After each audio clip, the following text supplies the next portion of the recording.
um teste estatístico, mais um teste estatístico,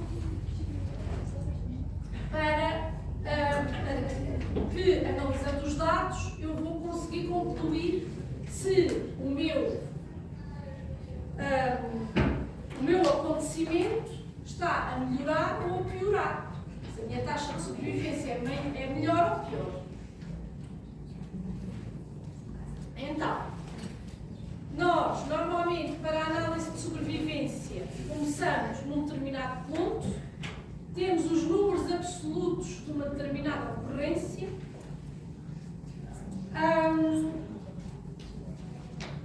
e podemos ter vários tipos de dados, desde quanto tempo é que em doentes com leucemia eu começo a observar a remissão da doença com o uso das quimioterapias, quanto tempo é que as pessoas demoram a melhorar de uma determinada condição, quanto tempo é que demoram a morrer depois de ficarem doentes de uma determinada doença, quais são as taxas de sobrevivência aos transplantes de coração, por aí fora.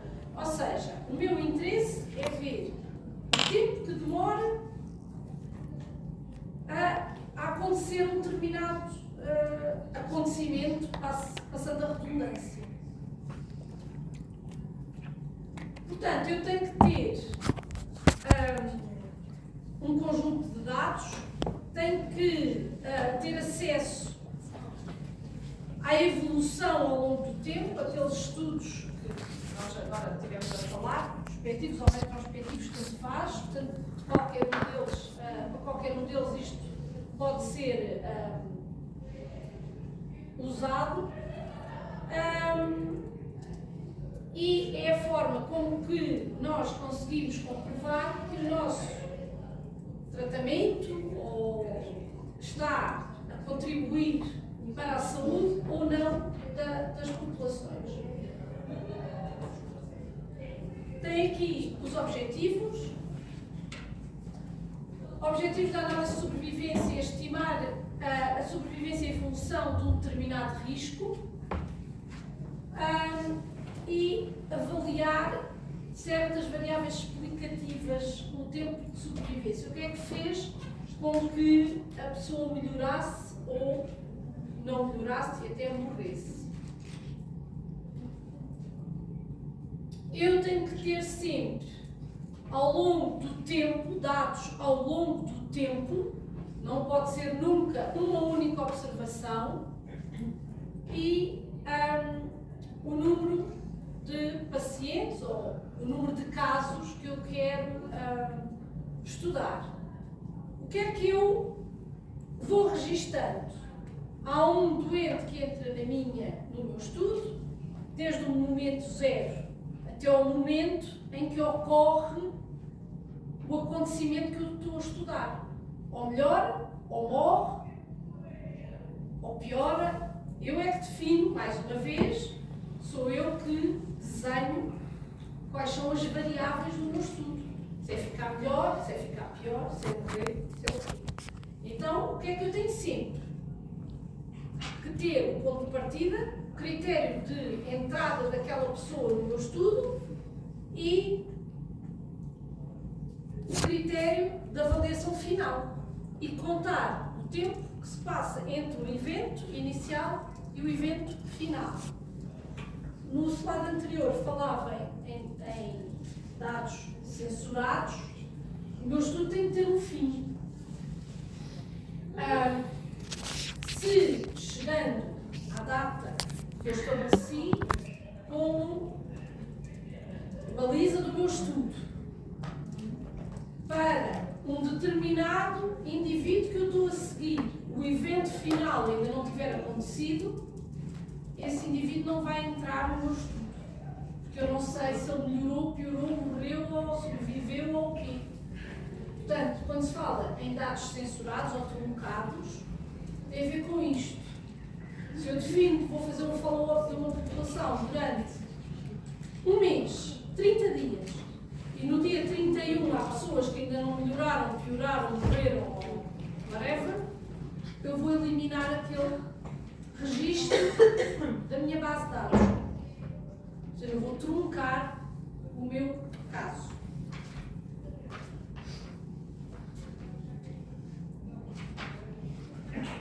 Normalmente, as curvas de sobrevivência são calculadas pelo método Kaplan-Meier e têm este aspecto.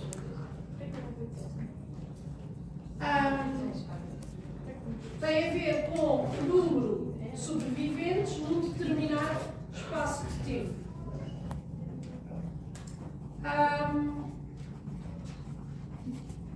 Traduz-se muitas vezes sobrevivência como a probabilidade de sobreviver, porque eu estou a olhar para uma parte da população para extrapolar para o resto, eu tenho sempre de falar em probabilidade. E o método, o que me dá são medianas. Medianas dos tempos de sobrevivência. Ou seja, o tempo em 50% dos indivíduos tiveram algum progresso no seu estado.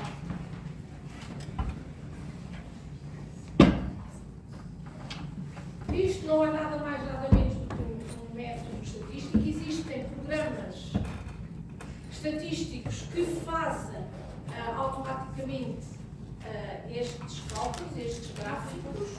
Nós não temos acesso a esses programas estatísticos, mas conseguimos fazer uma coisa parecida no meu grande amigo Excel. Temos é que raciocinar de uma determinada forma. Portanto,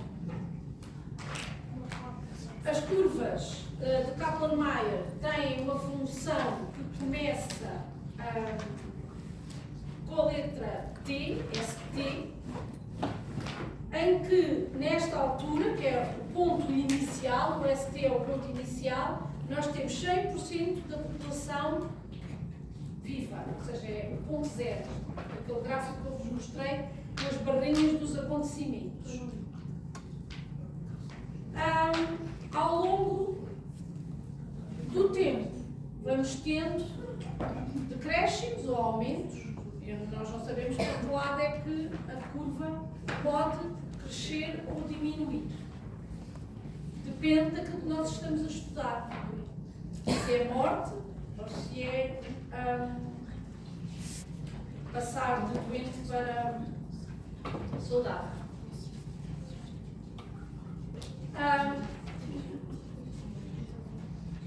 Nós vamos ter que definir intervalos,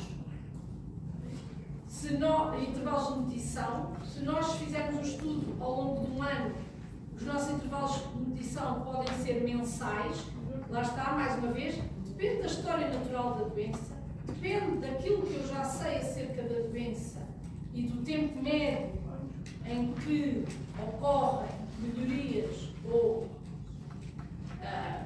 eu não queria dizer piorias, quer dizer que as pessoas pioram e acabam provavelmente por morrer. Se for algo muito rápido, eu posso definir como tempo de observação todos os dias. Se for uma coisa que se arrasta ao longo dos anos, eu se calhar faço medições mensais. Portanto, este intervalo sou eu que o vou definir e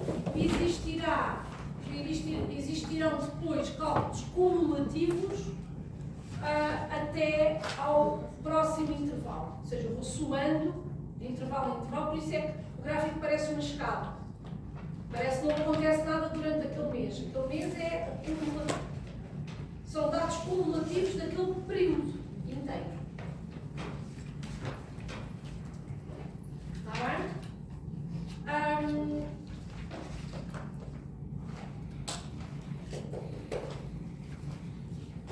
Isto é mais fácil de perceber se nós fizermos o exercício. Então, o tal tempo zero, ou tempo inicial, estes são os vários tempos que eu vou tendo número de sobreviventes, o número de mortos, e depois, com isto, o número de sobreviventes e o número de mortos, eu consigo calcular o número a probabilidade de morrer ao longo destes períodos de tempo. Eu depois consigo também calcular a probabilidade de sobreviver, ou seja, a probabilidade de morrer ou de sobreviver, e a sobrevivência cumulativa, porque eu vou sempre somando, ou neste caso, subtraindo. Este é feito caso a caso, este é cumulativo, porque sendo morte, subtrai o valor anterior.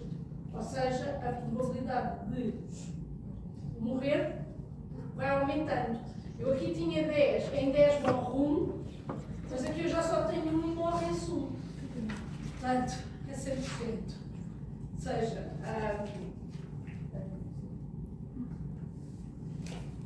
esta é a forma de desenhar uma curva de Kaplan-Meier sem recurso ao software. O software o que faz é o que está traduzido aqui nesta tabela. Não é difícil de fazer, mas o que eu quero é que vocês compreendam a forma de construir. Eu tenho que ter o número de pessoas no início do meu... Imaginando que isto é o dia 1, 2, 4, 5, 7, 11, 12, até ao dia 35. Eu no primeiro dia tinha 10 indivíduos, foram os que começaram o meu estudo, mas no segundo dia já só tenho 9. Portanto, se eu tenho 9, houve um que morreu. No segundo dia eu tenho 7, em relação ao dia anterior, houve 2 que morreram. E é assim sempre que vai sendo feito. E daí este coeficiente que aqui está, que é calculado este a dividir por aquele, que me vai dar depois a minha probabilidade de sobreviver em cada um dos pontos. E depois é fácil fazer um daqueles gráficos no Excel, traça-se um gráfico com estes valores que aqui estão, que me dizem então se as pessoas sobreviveram ou não e em que ritmo é que houve perda de indivíduos no estudo. Está bem?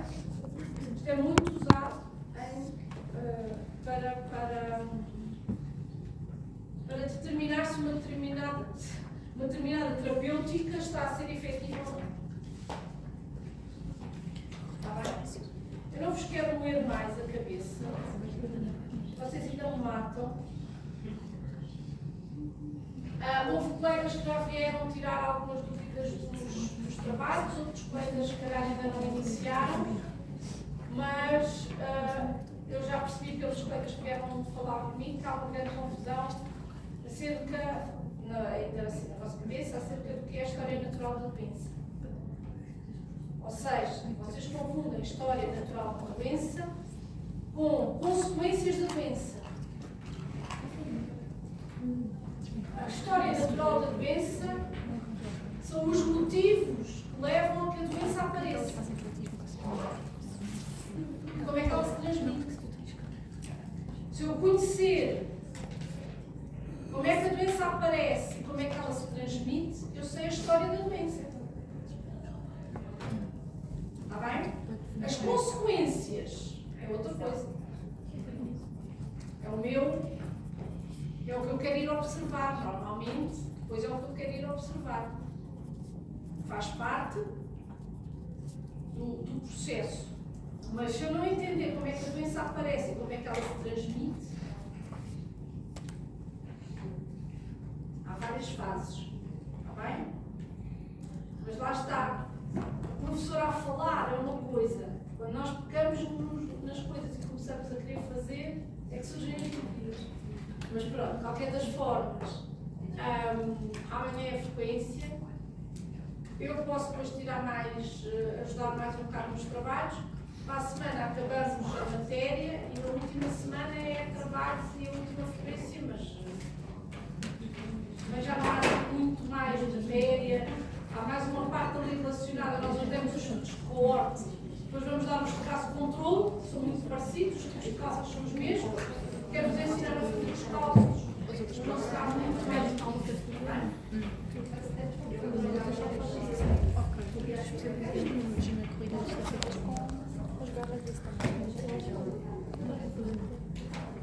Eu não sei agora se vocês vão continuar nesta sala ou se vão ter que mudar de sala.